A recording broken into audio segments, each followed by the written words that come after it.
25 বছরের মধ্যে মধ্যে একটা ছেলের বিয়ে করা বাধ্যতামূলক মানে একদম পাবলিকলি এক্সিকিউটেড যেটা ওইটা যদি আমি করি 5-10 জন করলে পুরো দেশ ঠান্ডা হয়। বাবার হোটেলটাকে বের করে দিতে বাধ্যতামূলক 18 ইয়ার্স এর পরে।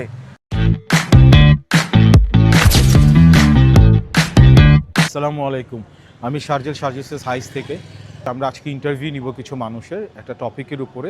এই জন্য রাস্তায় আসা দেখি সামনে একজন আছে হুজুর মানুষ, উনাকে অ্যাপ্রোচ করি। আসেন দেখি কি বলে, উনি কি রাজি হয় কি না। সামনে তো নির্বাচন, রাইট? ওখান থেকে একটা প্রশ্ন যে আপনি যদি 5 বছরের জন্য সরকার প্রধান হতেন বা প্রাইম মিনিস্টার হতেন বাংলাদেশের, আপনি এই 5 বছরে যদি এমন হতো যে 5টা স্টেপ আপনি নিতে পারবেন কিছু করার, আপনি কি কি স্টেপ নেবেন? এর উপরে প্রশ্ন যদি আপনি রাজি থাকেন দেন আপনাকে আমি মাইকটা দিব। ঠিক আছে, ওকে। খুব সুন্দর প্রশ্ন করছেন। আমি দেখি চেষ্টা করি পারি কিনা। আমি যদি মানে এরকম সুযোগ হয়তো আসবে না, যদি আসে তাহলে আমি প্রথম যে কাজটা করব, শিক্ষা ব্যবস্থাকে চেঞ্জ করব, সিলেবাস চেঞ্জ করব। এবং যেহেতু আমরা বাংলাদেশে বসবাস করি, অধিকাংশ মানুষই মুসলিম, আমি ধর্মীয় শিক্ষাটাকে একদম অ্যাড করে দিব, যাতে করে একদম ক্লাস 1 থেকে উপরের লেভেল পর্যন্ত সবাই ধর্মটাকে জানে। এটা একটা। এটাতে কি হবে, মানে কেন এটা করব? না, এটা যেহেতু আমরা মুসলিম, হ্যাঁ আমরা মুসলমান, আমাদের ধর্ম সম্পর্কে জানা উচিত, কোরআন সম্পর্কে জানা উচিত, হাদিস সম্পর্কে আমাদের জানা উচিত। অধিকাংশ স্টুডেন্টই এই বিষয়ে গাফেল। দেখা যায় যে এই সামনে আমাদের একটা বন্ধ আসতেছে, মহরমের বন্ধ। মহরমটা কি আমি যদি জিজ্ঞেস করেন, আপনি যেহেতু প্রশ্ন করতেছেন, জিজ্ঞেস করেন 5-10 জনকে, অধিকাংশই পারবে না। একটা বন্ধ আছে, তো বন্ধের হকটাই পালন হইলো না। রাইট। এই একটা আপনি ধর্মীয় শিক্ষার আপনি শিক্ষা সবাইকে মানে চাবেন যে এটা আরো বেশি মানুষ ভালো করে জানুক, সিলেবাস ইনক্লুড করবে। এটার বাইরে এর বাইরে আল্লাহ এমন সময় এবং বৃষ্টি দিয়ে দিয়েছে, এটা হলো একটা। এবং দ্বিতীয়ত আমি দেখতে পাই যে আমি যদি ভুল না করি, লাস্ট 5 বছরে আমাদের প্রায় 6000-এর উপরে মা বোন ধর্ষিত হয়েছে। কেন? ধর্ষণের কারণ। কেন এত ধর্ষণ হয়? বাইরের দেশগুলোতে আমরা লক্ষ্য করলে কিন্তু এগুলো আমরা দেখি না। এই জায়গাটাকে ইমপ্রুভ করার চেষ্টা করব যাতে ধর্ষণ কমে যায়। কি স্টেপস নেবেন? ধর্ষণের যে শাস্তি, কোরআন হাদিস অনুযায়ী যদি আমি সেই শাস্তিটাকে 5-10 জনের উপরে অ্যাপ্লাই করি, অটোমেটিক্যালি সব ঠিক হয়ে যায়। মানে একদম পাবলিকলি এক্সিকিউটেড যেটা, ওইটা যদি আমি করি, 5-10 জন করলে পুরো দেশ ঠান্ডা হয়ে যায়। মানে সাহসী পাবে নাকি? হ্যাঁ, ওই সাহসী পাবে না। ওকে, নাইস। এছাড়া তারপরে কূটনৈতিক যে সম্পর্কগুলো আছে বাইরের দেশের সাথে, এটাকে জোরদার করা, যাতে করে যে কোনো মুহূর্তে আমরা তাদেরকে পাশে পাই দেশকে উন্নতি করার জন্য, যাতে আপনি তাদের মানে বিপদ আপদে একটা হেল্প পান, বিপদ আপদে হেল্প পাই। তিনটা। ওই দেশটাকে যদি ধরেন আপনাকে সামনের দিকে এগিয়ে নিয়ে যেতে হয়, কূটনৈতিক সম্পর্ক অনেক বেশি জরুরি। জি। তারপরে আছে বেকারত্বের হার। আমি যদি ভুল না করি 4.63% এখন বেকারত্বের হার। ওইটাকে একদম 0%-এ করে নিয়ে আসা, কর্মসংস্থানকে বাড়ানো, হিউজ পরিমাণ কর্মসংস্থানকে বাড়িয়ে, মানে সরকারি প্রজেক্টে না বেসরকারি প্রজেক্টে কিভাবে? দুইটাই হতে পারে, এটা যে কোনো ক্ষেত্রে হতে পারে। সরকারি জায়গা থেকে সরকারি প্রজেক্টগুলো আগে আলাদা এক করলাম, এবং যারা বেসরকারি আছে তাদেরকেও উদ্বুদ্ধ করলাম, যাতে করে বেকারত্ব কমে যায়। আচ্ছা, ফাইনাল পয়েন্ট। এবং ভালো পয়েন্ট বলছেন। জি, লাস্ট পয়েন্ট। চিকিৎসা ক্ষেত্রটা আমরা এটাকে মানে আরো ইমপ্রুভ করতে চাই। দেখে যে মানুষ কিছু হলেই আপনার বাইরের দেশে চিকিৎসা নিতে চায়। জি। কেন নাই? আমাদের দেশের চিকিৎসার উপরে তাদের আস্থা নেই। এই আস্থার জায়গাটাটাকে আরো ভালো করা, মানে আপনি আরো প্রপার ট্রিটমেন্ট নিশ্চয়তা করবেন, হসপিটাল বানাবেন, ট্রেনিং দেখবেন যে 1% মানুষ ওরা বাইরে যাবেই, কিছু করার না। কিন্তু যারা দেশের চিকিৎসা নিতে চায় তাদেরকে অ্যাটলিস্ট, তারাও দেখা যায় যে নিতে চায় কিন্তু যে কোনো কারণে বাইরে যায়। রাইট।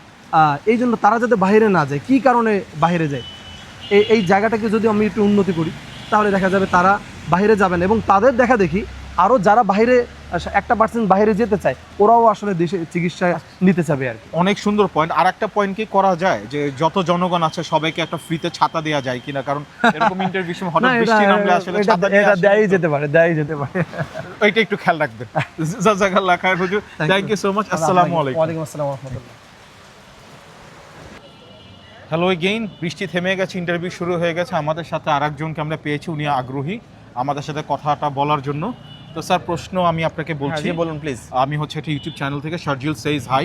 Okay, thank you. আমার প্রশ্নটা হচ্ছে যে সামনে যেহেতু নির্বাচন, আপনি যদি সরকার প্রধান হতেন বা বাংলাদেশের প্রাইম মিনিস্টার হতেন, 5 বছরে যদি আপনাকে 5টা অ্যাকশনই শুধু অ্যালাউ করা হতো, যে 5টা অ্যাকশন আপনি নিতে পারবেন, এর বাইরে না, তাহলে আপনি কি কি স্টেপস নিতেন বা কি কি অ্যাকশনস আপনি নিতেন?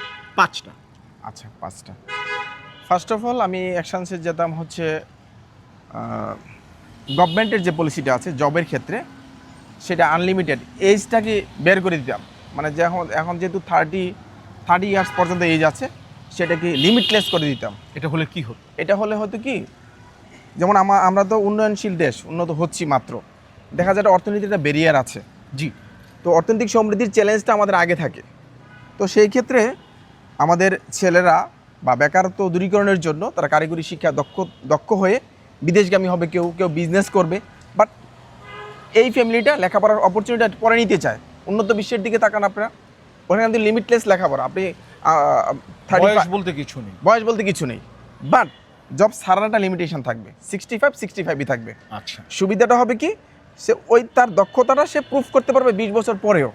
সুন্দর কথা, সুন্দর কথা। কারণ আর একটা অ্যাকশনস হচ্ছে, বয়সটা স্টুডেন্টের বেলাও সেটা, লেখাপড়ার ক্ষেত্রে কোনো বয়স থাকবে না, জবের ক্ষেত্রেও বয়স থাকবে না, বাট সারা রিটায়ার্ডের একটা বয়স থাকবে, 65 এসে অফ হয়ে যেতে পারে। এটা হচ্ছে ফিক্সড।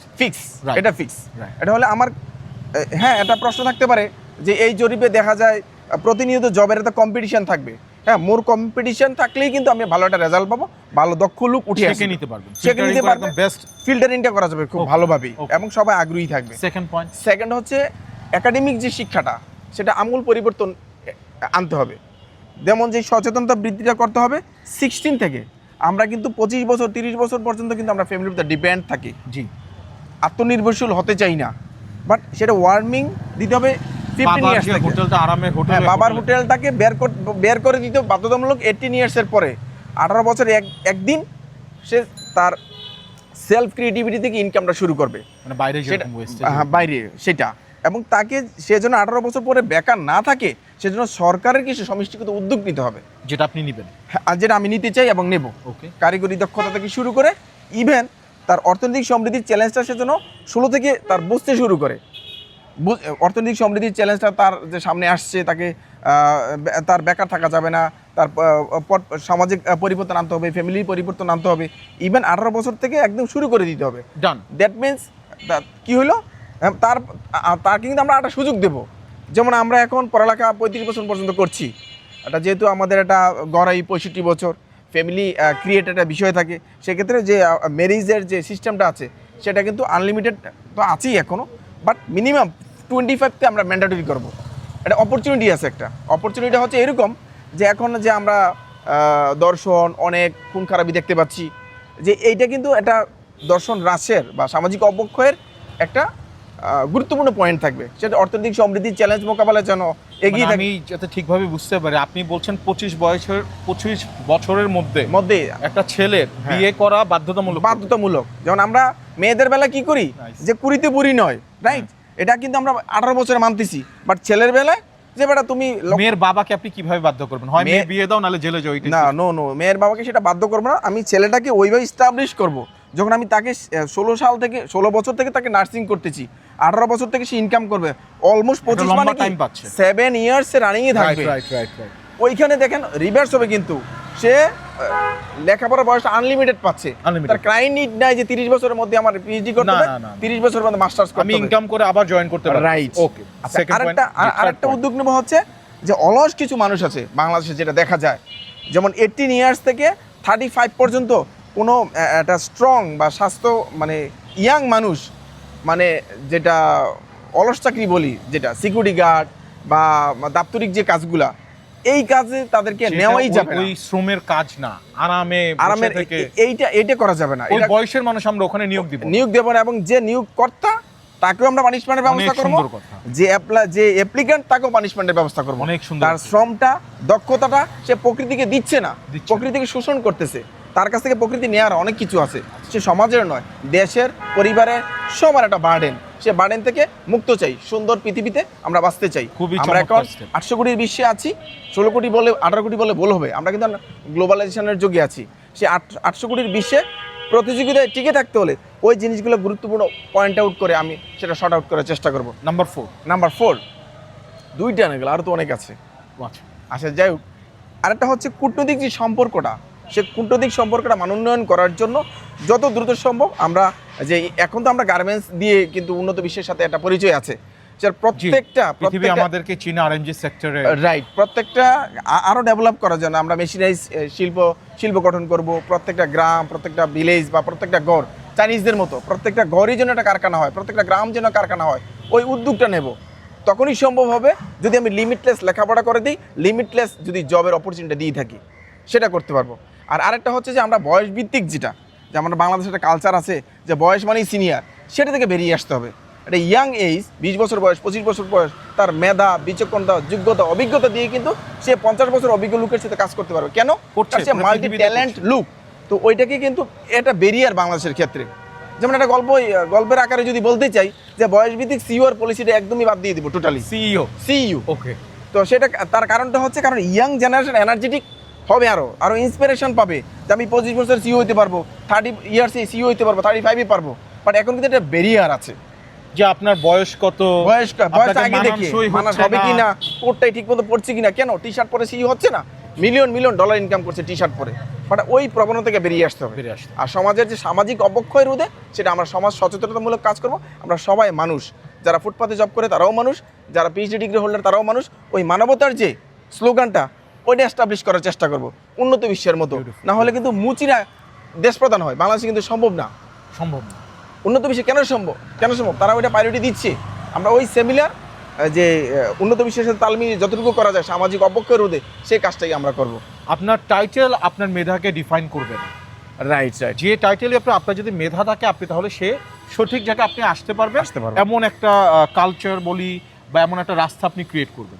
খুবই সুন্দর। আচ্ছা, আরেকটা পয়েন্ট হচ্ছে আমরা 6 নম্বর পয়েন্ট প্রধান উপদেশের কথাটাকে আমি অনেক ভালোভাবে কি বলে আয়ত্ত করে ফেলেছি, এবং কিন্তু আপনি তো মাত্র 5টা অ্যাকশন নিতে পারবেন না, আমি 6টাই নিতে চাই। প্রধানমন্ত্রী একটা বেশি নেব, মানবেন না। যেমন ইয়াংদের জন্য একটা কাজ করছি, যারা রিটায়ারমেন্টে যাচ্ছে তাদের জন্য একটা পলিসি আছে যে বাংলাদেশে একমাত্র সম্ভব একজন ইনকাম দিয়ে কিন্তু ফ্যামিলিকে সার্ভাইভ করা, ডিপেন্ডেন্ট হয়ে যাওয়া। বাট অন্য দেশে কিন্তু সেটা নেই। আমরা রিটায়ারমেন্টকে না বলবো না, রিটায়ারমেন্ট ওয়ার্ডটাকে আমরা ডিকশনারি থেকে অ্যাভয়েড করার চেষ্টা করবো, বাদ দিয়ে ফেলার চেষ্টা করবো। তার কারণ হচ্ছে 65 মনে হলে যে আমরা বুড়ো হয়ে গেছি, এই স্লোগানটা আমরা রাখবো না। কারণ আমরা অনেক দক্ষ, তখন অনেক বিচক্ষণ, ব্রেন অ্যাপ্লাই করতে পারবো। যতক্ষণ আমার ব্রেন ওয়ার্কেবল থাকবে ততক্ষণ পর্যন্ত আমরা সেটা করবো। সেই পরিবর্তনটা ইনশাল্লাহ যদি কোনো একদিন প্রধানমন্ত্রী হতে পারি, সেই পদক্ষেপগুলো নিব ইনশাআল্লাহ। আমিন। ইনশাআল্লাহ। থ্যাংক ইউ সো মাচ, অনেক ভালো লাগলো। আমাদের জন্য দোয়া করবেন, আমাদের চ্যানেল দেখবেন, আমরা আপনাকে জানিয়ে দিব যখন এটা আপ হয়। Thank you so much. আসসালামু আলাইকুম। জোস কথাবার্তা বলছে, আমার এখন নিজেকে অনেক ইয়াং লাগতেছে এবং 70 বছর হলো, ইনশাআল্লাহ কোনো সমস্যা নাই। Thank you. সো আমাদের স্ট্রিট ইন্টারভিউ এপিসোড এখানেই শেষ। Now it's your turn. আপনারা আমাদেরকে জানাবেন আপনারা যদি প্রাইম মিনিস্টার হতেন বাংলাদেশের, আপনারা কোন 5টা স্টেপ নেবেন in our comment section below. এবং যেসব কমেন্ট আমাদের অনেক ভালো লাগবে তারা আমাদের সাথে ফার্দার ফিউচারে যে ভিডিও করব আমরা একসাথে কোলাব করবো ইনশাআল্লাহ। ওকে, টেক কেয়ার, বাই, আসসালামু আলাইকুম, পিস।